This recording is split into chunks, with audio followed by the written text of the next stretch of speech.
Starting से बोल रहा हूँ, मेरे को इस बाइक के अंदर दिक्कत लग रही है। सबसे पहली प्रॉब्लम, फिर सबसे वाहियात चीज़ मेरे को रॉयल इनफील्ड की लगी, भाई तुम लोग एडवेंचर बाइक दे रहे हो, इसकी लाइट का थ्रो तो वाहियात है। मेरे ख्याल से किसी इलेक्ट्रिक स्कूटर का बैटर मिल जाएगा इससे।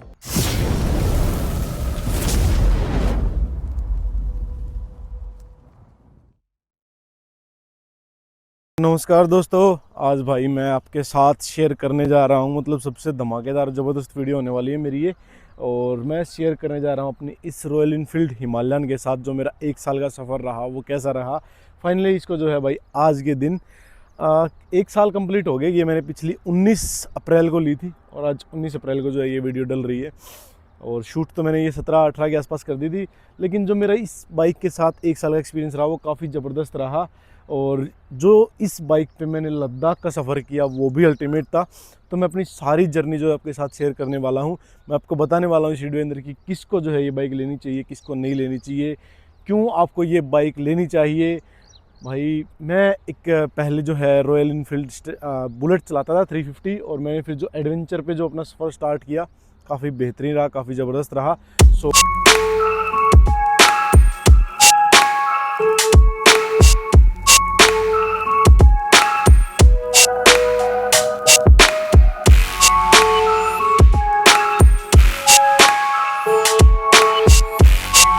सो हमारे इस हिमालयन के साथ बाइक के साथ जो है सफ़र हमारा शुरू हुआ था वो हुआ था 19 अप्रैल 2024 को। ये बाइक पहली बार जब घर आई थी मेरे को काफ़ी प्यारी लगी थी भाई। लिटरली ये रात को मैं इसको लेके आया था, घर पे डिलीवर हुई थी जब ये, मतलब लेके ही आए थे, डिलीवर क्या हुई थी, फिर दोस्तों के साथ में निकल गया था। और रात को भाई क्या शाइनिंग आ रही थी, क्या ज़बरदस्त लग रही थी ये। और जैसे जैसे मैंने इसके पहले 1500 किलोमीटर कवर किए, उसके बाद इसकी फर्स्ट सर्विस वगैरह हुई, फिर मैं इसको 1500 किलोमीटर होने के बाद मैं इसको ले गया सीधा लद्दाख के सफ़र पे। और लद्दाख के सफ़र पे जो है भाई ख़राब पहाड़ी भी थी, ख़राब रास्ते भी थे, ऊंचे पहाड़ भाई, मतलब हर तरीके के। लद्दाख का तो आपको पता है जैसा माहौल होता है, तो वहाँ पे हर एक जगह पे इसने जो परफॉर्मेंस दी है ना भाई वो अल्टीमेट दी है इस बाइक ने।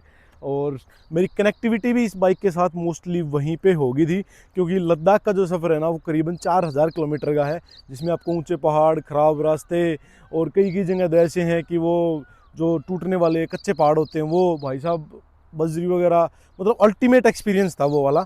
वाटर क्रॉसिंग थी, ऊपर से भाई बाइक पे लोडेड इतनी थी कि इस पे सामान ही फुल लोडेड था। टॉप बॉक्स था, फिर अपने 75 लीटर का मेरा एक बैग अलग से था, उसके ऊपर 2 बैग अलग से थे, तो मतलब फुली लोड हो चुकी थी भाई ये। और साइड में जो है भाई फिर 10-10 लीटर की जो है मैंने फ्यूल टैंक भी लगा रखे थे इसके साइड में। तो एक अल्टीमेट एक्सपीरियंस रह गया था मेरा वहाँ। मैंने इस बाइक को पूरा परख लिया था, इसके साथ मैं कनेक्टेड हो गया था, और मेरे को पता चल गया था कि ये बाइक किस मूवमेंट पे क्या रिएक्ट कर रही है और कैसा इसका एक्सपीरियंस है। तो लद्दाख जर्नी तो इसके साथ काफ़ी अच्छी गई, मतलब यूँ नहीं कि अच्छी गई, कुछ न कुछ नेगेटिव पॉइंट्स भी थे वहाँ पे इसके, जो मेरे को लगे कि इस बाइक के अंदर होने चाहिए थे। लेकिन मेरे को जो है जो सेटिस्फेक्शन मिली वो वहाँ जाके मिली कि एक प्राइस पॉइंट ऑफ व्यू पे देखें तो रॉयल इनफील्ड जेन्युइनली भाई ये बाइक मस्त है, काफ़ी अच्छी लगी अब तक। मतलब मेरे को एक 98% मेरे को ऐसा लग रहा है कि भाई बेस्ट चूज़ किया है मैंने ये, काफ़ी अच्छी लगी। और कलर मेरा पर्सनली ये ब्लैक ही फेवरेट था, क्योंकि मेरे को चाहिए थे गोल्डन रिम्स, और रिम्स पे भी आएंगे क्योंकि मैंने ये ट्यूबलेस रिम्स डलवाए हैं, ये डलवाए हैं बाद में। अगर पहले दे देते तो ये रॉयल इनफील्ड ने थोड़ा किया हुआ है, मतलब अभी बात नहीं करते, वीडियो में बने रहना। इसके नेगेटिव पॉइंट्स भी बहुत सारे हैं, अगर लेने ही सोच रहे हो तो यूँ नहीं कि भाई मेरी ये वीडियो देख के आप बस थोड़ी सी देखो और मोटिवेट हो जाओ कि लेने चलें। पहले गौर से देखना, जानना कि ये बाइक आपके लिए है या नहीं है, और क्या क्या इसके अंदर जो है आपको स्टॉक में मिलेगा। सबसे पहले ना मैं इसके एक्स शोरूम प्राइस से स्टार्ट कर लेता हूँ। जब मैंने इसको लिया तो मैंने इसको किया था इंट्रोडक्टिव प्राइस पे बुक, जो कि अपना मेरे को ये मिल गई थी 2,84,000 के आसपास। तो ऑन रोड की बात करूँ तो ये मेरे को 3,25 या 3,27 के आसपास जाके मिली थी, जिसमें मेरे को स्टॉक मिली थी। कोई भी मैंने इसके अंदर एसेसरी वगैरह नहीं डलवाई थी, जो एसेसरी लगी है वो भी मैं आपको बता दूंगा बारी बारी से। और इस प्राइस रेंज में मेरे को मिल गया था 450 सीसी का ये शिरपा इंजन, जो कि अपना लिक्विड कोल्ड के साथ आता है। ये मेरे को 40 PS की पावर और 40 न्यूटन मीटर का टॉर्क देता है, जो कि सफिशियंट है इस बाइक के लिए। मज़ा आता है हाईवे पे दौड़ाने के लिए, जब भी आप थ्रोटल देते हो 6 स्पीड गियर बॉक्स मिलता है, स्मूथ गियर बॉक्स है, चलते टाइम जो आपको राइड को बहुत स्मूथ बना देता है। और जैसे ही मैं अगर मेरे को ओवरटेक भी करना होता है तो भाई साहब अगर मैं चौथे गियर पे या 5वें गियर पे भी थ्रोटल देता हूँ तो भी ये इंस्टेंट पिकअप लेती है। मतलब काफ़ी मज़ा आता है। 17 लीटर का इसके अंदर फ्यूल टैंक कैपेसिटी मिलती है। और ये आपको जो है मेरे ख्याल से एक टैंक जो मेरे को मिला है, इस एक टैंक ने मेरे को मनाली तक पहुंचा दिया था भाई। करीबन यहाँ से 350 से 400 किलोमीटर की जो है रेंज इसने दे दी थी। तो इस बीच अगर मान के चलें तो इसकी एवरेज मेरे को जो मिली है वो मिली है इसकी करीबन 27-28, उससे ऊपर मेरे को इसने नहीं दी है। जेनवनली बता रहा हूँ, अगर मेन स्मूथ हाईवे है पूरा कंप्लीट एक स्ट्रेट है, कहीं भी पहाड़ों की चढ़ाई वगैरह नहीं है, तो ये मेरे को दे देती है 28 से 30 की, 30 के आसपास दे देती है। लेकिन वैसे ये 26, 27, 28 ही इसने जो है मेरे को दी है पूरे रास्ते में। अब मैंने क्या क्या लोड करवाया वो बता देते हैं। ये मैंने इसीलिए चूज़ की, उससे पहले मैं आपको ये बताता हूँ, ये मैंने इसीलिए चूज़ की क्योंकि इस प्राइस पॉइंट ऑफ व्यू पे मेरे को ये बाइक बेस्ट मिल रही थी। इसके अंदर पावर भी सफिशिएंट थी। हाँ, कुछ चीज़ें हैं जो इसकी भाई मेरे को लगी हैं कि ये तो क्या ही मतलब वाहियात चीज़ कर रखी है रॉयल इनफील्ड ने, वो मेरे को इसकी बिल्कुल भी पसंद नहीं आई। सबसे पहली चीज़ मैंने जो देखी थी, मेरा बाइक लेने गए की मोटिव था कि अगर मैं कहीं भी लंबा जाऊँ तो मेरे लिए सबसे पहले मैटर करता है सर्विस सेंटर, सर्विस एक्सपीरियंस। तो रॉयल इनफील्ड का सर्विस नेटवर्क बहुत तगड़ा है भाई, तो इसलिए। और वहाँ हमने ये चीज़ देखी भी, हमारी KTM बाइक का भी ब्रेकडाउन हुआ था वहाँ पे। और जो हिमालयन मतलब जो रॉयल इनफील्ड है ना, उसका वहाँ पे भाई सपोर्ट बहुत ज़बरदस्त है। हर जगह जगह पे आपको एक वैन के अंदर जो है सर्विस नेटवर्क मतलब मिलेगा, आपको प्रोवाइड मिलेंगे वहाँ पे, और वो आपकी हर तरीके से हेल्प जो है कर देते हैं। और अगर बात करूँ इसके अलावा KTM की, तो KTM करीबन 4-4.5 के आसपास पड़ती, तो वो मेरे ख्याल मेरे से 1-1.5 लाख रुपये महंगी पड़ती, लेकिन चीज़ वहीं मिलती। और ऊपर से फिर जो रॉयल इनफील्ड है भाई, इस पर है थोड़ा सा ट्रस्ट, मतलब भरोसा है पहले से ही, तो वो चीज़ अच्छी लगी मेरे को, इसलिए ले ली। और इसके अंदर जो है USD फोक्स पहली बार आए थे शो आगे, जो कि और किसी ने मोनोशॉक है, वो 10 टाइम एडजस्टेबल है। और अब मैं एसेसरी की बात करता हूँ कि क्या क्या डलवाई मैंने, फिर इसके नेगेटिव पॉइंट्स की बात करेंगे। तो मैंने भाई जाना के गार्ड लगवाए थे। जाना के गार्ड लगवाते ही एक वीडियो मेरे सामने आई कि जाना के गार्ड्स की वजह से चेसी ब्रेकडाउन हो रही है, जिसकी वजह से घबराए थोड़े से। फिर जब मैं इसको लेके गया लद्दाख पे, तो मेरे को लगा कि जब लद्दाख में ही इसको कुछ नहीं हुआ तो यार आगे क्यों होगा। एक जेन्युइन सी बात है ना, जब पूरी लद्दाख ट्रिप इतना लोडेड होने के बाद, ऐसे ऐसे रास्तों से निकल के आने के बाद, जब वहाँ कुछ नहीं हुआ इसको, तो मतलब यहाँ कैसे होगा। तो वो समझ में नहीं आया भाई उन्होंने कि जो है कैसे उनके गार्ड से चेसी ब्रेकडाउन में भी हो सकता है कि उनका कोई नट बोल्ट लूज रहा हो, वो प्रॉपरली टाइट ना करवाते हो सर्विस पे।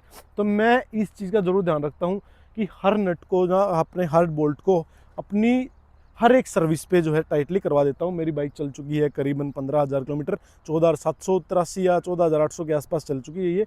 और अब इसकी थर्ड सर्विस आने वाली है, मतलब 15,000 किलोमीटर पे, 5,000 किलोमीटर पे सर्विस होती है। वैसे तो इसका ऑयल चेंज हो जाए पूरा 10,000 किलोमीटर पे, लेकिन एक बार टॉपअप हो जाता है, तो वो एक बार देखेंगे। ये लगवाए थे मैंने, ऊपर टॉप बॉक्स लगवाया था। टॉप बॉक्स मेरा 45 लीटर का सफिशिएंट स्पेस मिल जाता है, काफ़ी मतलब ठीक था, वो चीज़ अच्छी लगी। ऊपर से मेरे को फिर आवश्यकता पड़ी भाई, मैं पूरी जो है अब डाउन की बात करूंगा। इन्होंने जो है मीटर कंसोल दे रखा है डिजिटली, आओ दिखाते हूँ एक बार आपको। ये इन्होंने मीटर दे रखा है डिजिटली, लेकिन इसको ना हम यूज़ नहीं कर पाते अच्छे से, क्योंकि ये करता है अपनी पूरे के पूरे स्क्रीन को मिररिंग, यानी कि स्क्रीन हमें ऑन रखनी पड़ती है। रॉयल इनफील्ड की ऐप डाल लो, उसके अंदर आपको नेविगेशन वगैरह सब कुछ मिल जाता है। तो मेरे को उसके अंदर समस्या आ रखी थी भाई, मैं जहाँ भी जाता था, मतलब वो फ़ोन की बैटरी सबसे पहले लूज़ हो रही थी मेरी। और एप्पल की आपको पता ही है, एप्पल वैसे ही भाई बैटरी ड्रेन करता है बहुत जल्दी। हाँ, चार्जर बहुत ज़बरदस्त दे रखा है इसका, मतलब फास्ट चार्जिंग दे रखा है इसके अंदर, फास्ट चार्जिंग स्पोर्ट्स को देखने में मिल जाता है। और यहाँ पे ये जॉयस्टिक है, ये भी इसकी काफ़ी अच्छी लगी, बट बीच बीच में इसने एक दो बार काम करना छोड़ दिया था, वो फिर कोई नहीं, वो होगी ठीक, उसमें कोई खास ज़्यादा इशू मिला नहीं मेरे को। और इसकी वजह से फिर मेरे को आने के बाद लद्दाख से मैंने फिर ये स्क्रीन मंगवाई भाई, धीरे धीरे अपने पैसे मतलब बजट इकट्ठा करके। तो एक ये स्क्रीन मैंने अलग से लगवाई, ये मैंने यहाँ पे माउंट कर दी। सोच तो रहा था यहाँ माउंट कर, लेकिन वहाँ पे फिर जो है चाबी को ढंग से नहीं डाल पाता, तो इसलिए फिर मैंने स्क्रीन मंगवा दी। ये मेरे को पड़ी करीबन 10,000 रुपये। ये कैमरे के साथ लेता तो मेरे को 15 ही पड़ती, लेकिन मेरे को कैमरे की आवश्यकता नहीं थी, क्योंकि यार कैमरे का कोई तुक्सा बनता नहीं, तो इसलिए मैंने वो चीज़ ऑर्डर नहीं की। फिर सबसे वाहियात चीज़ मेरे को रॉयल इनफील्ड की लगी भाई, तुम लोग एडवेंचर बाइक दे रहे हो। एडवेंचर बाइक का मतलब ये होता है कि बंदा थोड़ा सा रिलैक्स आराम से चल सके। इसकी ये सीट ही इतनी वाहियात है भाई, टेल बोन में दर्द कर देती है ये, मतलब कुछ खास इसकी मेरे को लगी नहीं सीट ये। इसमें एडवेंचर वाली सीट दे रखी है इन्होंने टूरिंग पर्पज से। अरे भाई, जब टूरिंग बाइक बनाई है तो उसको तुम पहले ही दे देते, तो एक मेरे को इसके अंदर कमी ये लगी। और अब सबसे बड़ी जो लगी भाई, रात को तुम बाइक लेके चल रहे हो, ये तो वैसे भी अलाउड नहीं होती, जेन्युइनली बात कर रहा हूँ भाई, फॉग लाइट तो वैसे भी अलाउड नहीं होती। तो यहाँ रॉयल इनफील्ड ने ये काम कर रखा है, आ जाओ दिखाता हूँ। ये जो इन्होंने दे रखी है ये एलईडी दे दी। इससे पहले तो जो इन्होंने हैलोजन दे रखी थी भाई वही बेटर थी, उसके अंदर कम से कम अपना बल्ब तो चेंज कर सकते थे। इसके अंदर तो भाई कुछ भी चेंज नहीं हो सकता, और इसकी लाइट का थ्रो तो वाहियात है, मेरे ख्याल से किसी इलेक्ट्रिक स्कूटर का बेटर मिल जाएगा इससे। तो इसका ये अच्छा नहीं लगा, और ऊपर से देखो इसकी क्वालिटी, कुछ टाइम बाद अपने आप हिलने लग जाती है और चलते चलते भी हिलती है। ये कई बार मैंने नोटिस करवा लिया, बट कोई रिप्लाई नहीं मिल रहा है इसका। और मेरे को जो इसके वियर एंड टीयर पार्ट लगे वो भी काफ़ी कॉस्टली लगे, एक 450 सेगमेंट की बाइक को देखते हुए, क्योंकि इसके अंदर ब्रेम्बो ब्रेक पैड्स यूज़ होते हैं। पर नो डाउट भाई ब्रेकिंग ज़बरदस्त है, तो वहाँ मन थोड़ा सा सेटिस्फाई हो जाता है। लेकिन फिर भी कहीं ना कहीं कॉस्ट ज़्यादा इनकी, करीबन 2700 के आसपास जो है आगे वाले देखने मिलते हैं, और 3,000 के आसपास मेरे ख्याल से, 3 और 3500 के आसपास मेरे ख्याल से पीछे वाले थे। और फिर मैंने अब आगे डलवाए हैं इसके अंदर ट्यूबलेस स्पोक व्हील्स, वो दिखा देता हूँ। ये भी मैंने गोल्डन ही मंगवाए। इनका प्राइस पड़ा है मेरे को 11,200 के आसपास। सो इनकी मेरे को एक चीज़ लगी, ये साइड स्पोक्स हैं तो इसलिए पूरे के पूरे हैं तो ट्यूबलेस, लेकिन इनके कलर में और इसके जो ओरिजिनल आते थे उनके कलर में बहुत फ़र्क है। ये थोड़े से देखने को मिले तो मेरे ख्याल से हम बोलते हैं पीतल टाइप, उस टाइप में देखने मिल रहे हैं, लेकिन उनका प्रॉपर जो कलर है वो इस तरीके का था, गोल्डन भाई। इसका कलर थोड़ा सा शेड अलग है, उसकी अलग है। तो ये मेरे को पड़े इतने के। इसके साथ में मेरे को रियर हब वगैरह सब कुछ चेंज हो गया था इसका, वो तो सब कुछ ठीक है यार, मेरे को अच्छे लगे। वैसे ट्यूबलेस मेरे को आवश्यकता भी थी, जब लंबा चलना पड़ता है तो डर रहता है कहीं ना कहीं कि आपकी गाड़ी जो है पंचर ना हो जाए तो कहाँ तक इसको बेचारी को लेके जाएंगे। तो इसलिए मैंने जो नीड लगी मैंने मंगवा दिए, और ठीक है अब तक रिस्पॉन्स काफ़ी अच्छा है। मेरे को बीच में ये जब आए तब भी एक वीडियो आई भाई, वायरल मतलब सामने आई। उस वीडियो में दिखाया गया कि जो ये ताड़ियाँ हैं ना ये अपने आप निकल रही हैं, लूज़ हो गए। भाई मेरे को तो ऐसा कोई सीन देखने को नहीं मिला। इस बीच मैंने जयपुर की भी राइड की, मैं राजस्थान भी घूम के आया, तो मेरे को कुछ मतलब ऐसा लगा नहीं भाई मेरे को। तो क्यों मैं नेगेटिव रिव्यू तो इसका मैं क्यों दूं, मेरे को अब तक बेटर लगा है। मेरे कोई भी जो स्पोक्स वगैरह कोई भी लूज़ नहीं है, सारी प्रॉपर हैं, तो ऐसा मेरे को तो कोई इसके अंदर दिक्कत आई नहीं। और मैंने इसके साथ साथ भाई फिर ट्रेल राइड भी की है, तो ट्रेल राइड भी मेरे को इससे एक्सपीरियंस मिला। वहाँ मेरे को डर लग रहा था कि कहीं यहाँ से पत्थर छूट के और इस पे ना लग जाए, अगर कहीं से बैंड हो गया ना तो मेरे को फिर यार थोड़ा सा दुखेगा, आप समझ रहे हो ना।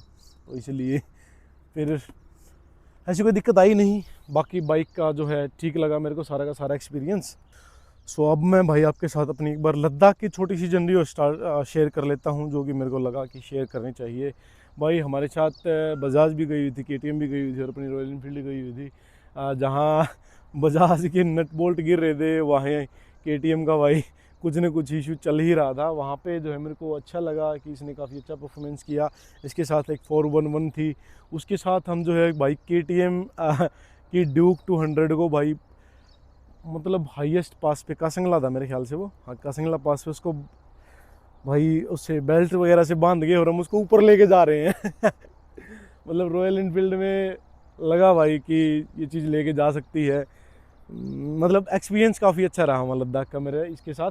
तो जहाँ लगता है कि रॉयल इनफील्ड के भाई नट लूज़ हो रहे हैं, मेरा वहाँ पे ऐसा मेरे को कोई भी दिक्कत नहीं मिली भाई, ना ही कोई नट लूज़ हुआ, कुछ भी नहीं हुआ। बट एक स्टार्टिंग में हुआ था मेरे साथ ट्रिप पे, मैं नींद में था, बाइक गिर गई, तो ये वाला जो ब्रेक लीवर है ये टूट गया था। ये मुश्किल से मिला था भाई मनाली के अंदर, तो इसकी वजह से मेरा एक दिन वैसे ही लग गया वहाँ पे। तो मैं कहा चल कोई नहीं, ये भी हो जाएगा। बट इसका पार्ट महंगा है भाई, ये भी महंगा मिला था वहाँ पे, मेरे ख्याल से करीबन 800 850 के आसपास मिला था। वही यही जो सेम लीवर है ना, ये अपनी मेट्योर वगैरह में भी लग जाता है, तो वहाँ ये थोड़ा सा चीप था। रॉयल इनफील्ड की मतलब स्टैंडर्ड में लग जाता है, वहाँ भी थोड़ा सा मेरे को लगा था। तो अब मैं इसकी ना एक बार अपने सर्विस एक्सपीरियंस की बात कर लेता हूँ। इस बीच मैंने जो इसकी 2 से 3 सर्विस करवाई, मेरा सर्विस सेंटर के साथ कैसा नेटवर्क रहा भाई। सर्विस सेंटर के साथ मेरा कुछ खास ऐसा रहा नहीं कि मैं आपके साथ बताऊं, क्योंकि मैं स्टार्टिंग से बोल रहा हूं मेरे को इस बाइक के अंदर दिक्कत लग रही है। सबसे पहली प्रॉब्लम, ये बाइक भाई राइट हैंड साइड को भागती है। इसके इन्होंने एक बार ये किट चेंज की हैंडल वाली, तब भी भागती है। इन्होंने भाई मैंने अपने स्पोक्स चेंज करवा दिए, अब भी भाग रही है। इन्होंने इनकी जो बैलेंसिंग कर ली है, अब भी राइट को भाग रही है। भाई सॉल्यूशन कहाँ है गुरु? यार क्या क्या चीज़ चेंज करोगे, मैं तो बोल रहा हूँ भाई इसकी चेसी में डिफेक्ट है, इनकी चेसी को ही चेंज कर दो सारी हिमालयन की।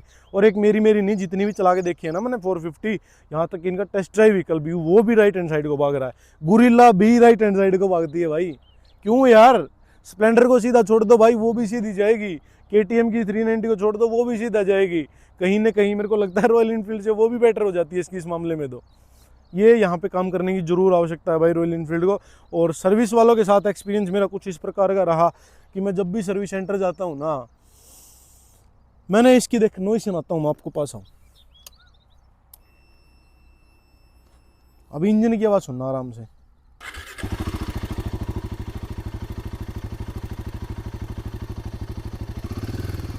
Tip tip tip tip tip tip, ये टैपेट नॉइज़ की आवाज़ है भाई। मैंने स्टार्टिंग से बोला इनको, मेरी के जब 5000 किलोमीटर पूरे हुए थे मैंने तभी बता दिया था इनको लद्दाख से आने के बाद कि मेरी बाइक में जो है टैपेट नॉइज़ बढ़ चुकी है। लेकिन क्यों बढ़ी, वो 1-1.5 महीने के अंदर अंदर ही बढ़ गई यार।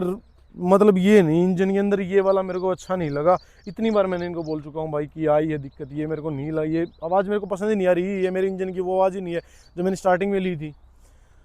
और इसकी भी अब तक जो है भाई वो ऐसे ही टाल मटोल कर रहे हैं, आएंगे आएंगे आएंगे आएंगे, 1 साल निकल गया आते आते, कब आएंगे भाई इसको चेक करने के लिए।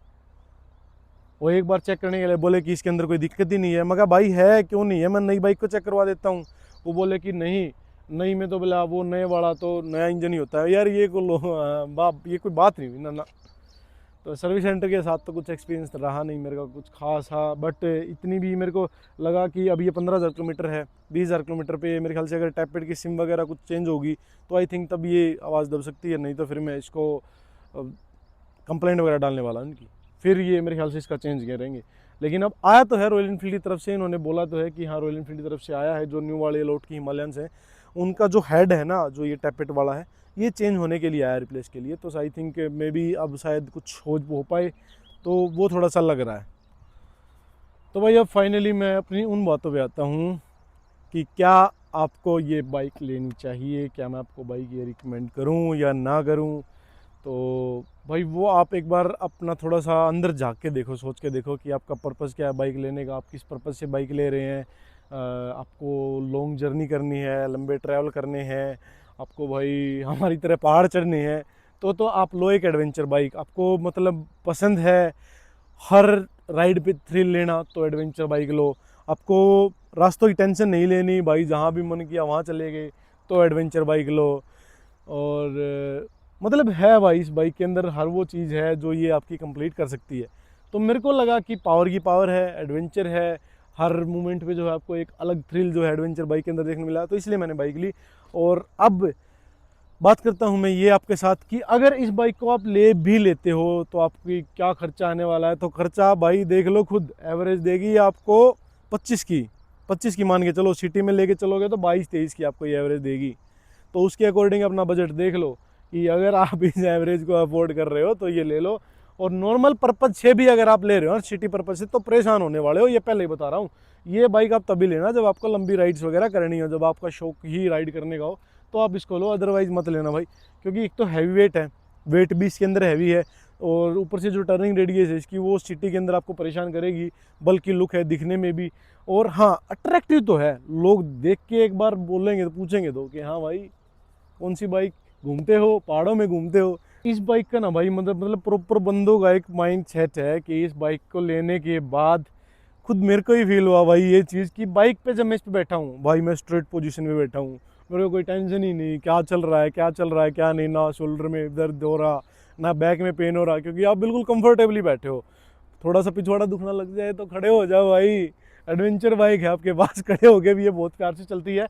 तो मतलब इसका ना एक मतलब प्रॉपर ठप्पा लगा हुआ है कि इस बाइक को लेने के बाद आप भूल जाओगे दुनिया की हर टेंशन को, भूल जाओगे। क्योंकि ये चीज़ ही ऐसी है भाई, इसको लेने के बाद आपका मन करेगा दौड़ाते जाओ दौड़ाते जाओ दौड़ाते जाओ, जितना चला सकते हो ना उतना चलाओ इस बाइक को। ये चीज़ मेरे को इस बाइक में लगी है भाई, ज़बरदस्त है इस मामले में तो। और अगर इसको आप घर पे भी खड़ी रखते हो ना तो भी भाई इसका खर्चा बढ़ता रहेगा, खर्चा तो इसका बढ़ेगा भाई साहब। हर साल पे इसका इंश्योरेंस रिन्यू होगा, मैंने इंश्योरेंस रिन्यू करवाया, 5,000 रुपये इंश्योरेंस रिन्यू होगा साल के अंदर। इसकी मेरे ख्याल से 2 इसकी सर्विस हो जाएंगी, हर 6 महीने में सर्विस है।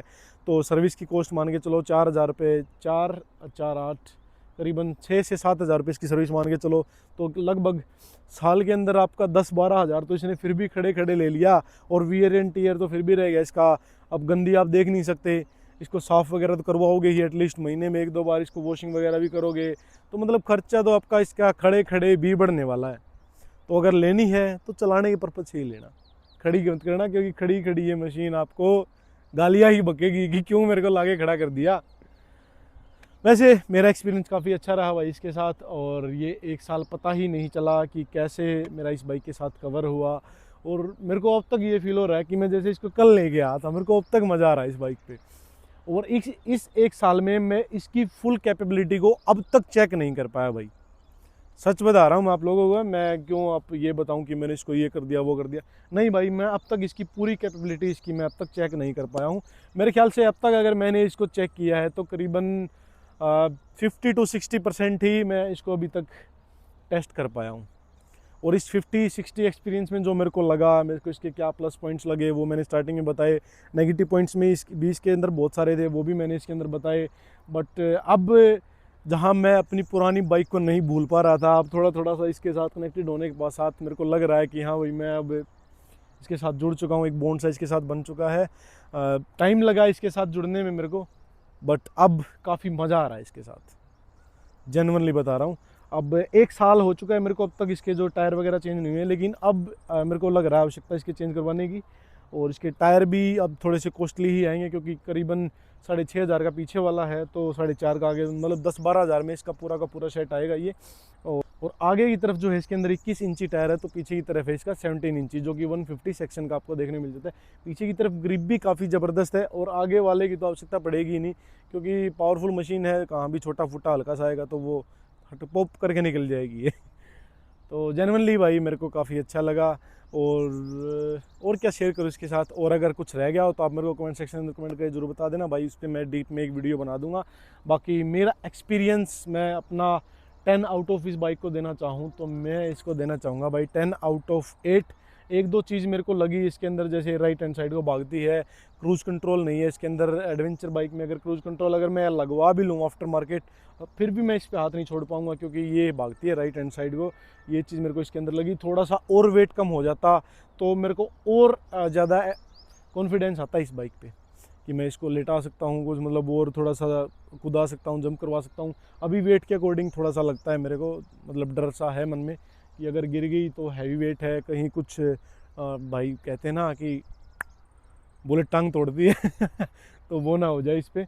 बाकी ऐसा कुछ होगा नहीं, क्योंकि गार्ड्स वगैरह अच्छे से लगवा रखे हैं, वो काफ़ी अंदर की तरफ है, ऐसा कुछ होगा नहीं। बट फिर भी थोड़ा सा हैवी वेट मेरे को ये लगती है। एक विंडशील्ड है, विंडशील्ड अगर बड़ी दे देते एडवेंचर वाली तो और अच्छा होता। बाकी तो और कोई इसके अंदर इशू मेरे को लगा नहीं। सो आपको वीडियो मेरी ये कैसी लगी, मेरे को आपको जो है अच्छी लगी हो तो मेरे को बता देना, और एक प्यारा सा कमेंट जरूर कर देना, ताकि एक आपके उस कमेंट से मैं मोटिवेट हो गए और इस पर थोड़ा सा डीपली और अच्छी राइड कर पाऊँ, और बेटर वीडियोस जो है इस पर निकाल पाऊँ। और एक अगला जो एक्सपीरियंस है इसका, जो मैं 20,000 किलोमीटर पे आपके साथ शेयर करूँगा कि नेक्स्ट 20,000 किलोमीटर पे मेरा जो है कैसा एक्सपीरियंस रहा, उसको तो जो है पूरा डीपली मैं एनालाइज कर पाऊँ पूरी राइडिंग के दौरान। तो इस वीडियो में इतना ही, मिलते हैं आपसे फिर की ऐसी नई वीडियो के अंदर। तब तक के लिए चैनल को सब्सक्राइब कर लेना और बेल आइकन बटन को जरूर प्रेस कर लेना, ताकि आने वाली हमारी हर वीडियो की नोटिफिकेशन जो है आपको मिलती रहे। और मैंने लद्दाख राइड पे स्टार्ट करने से पहले एक बार बोला था कि लद्दाख राइड कंप्लीट होते ही हम SM के हेलमेट जो है गिव अवे करने वाले हैं। वो गिव अवे आने वाला है हमारे अच्छा राइडर अभी के इंस्टाग्राम वाले पेज पे, फॉलो जरूर कर लेना। और वो अभी बता रहा हूँ, वो सिर्फ उसको मिलेगा जिसने हमारी लद्दाख राइड पूरी कंप्लीट जर्नी जो है देखी होगी, हर वीडियो पे उसका कमेंट आया होगा। और उस बीच में इंस्टाग्राम पे एक क्वेश्चन पूछूंगा, उसी राइड से जुड़ा हुआ है वो, उस राइड का अगर उसने जवाब दे दिया ना तो वो हेलमेट मैं उसको गिव अवे कर दूंगा भाई। तो अब ये गिव अवे भी मैंने इसी दिन के लिए बचा के रखा था। मैं क्या, जो हमारी लद्दाख राइड का गिव अवे है वो मैं उसी दिन अनाउंस करूंगा जिस दिन मैं इसका 1 साल का ओनर एक्सपीरियंस जो है आपके साथ शेयर करूंगा। तो इस वीडियो में इतना ही, मिलते हैं आपसे ऐसी नई वीडियो में, तब तक के लिए बाय बाय।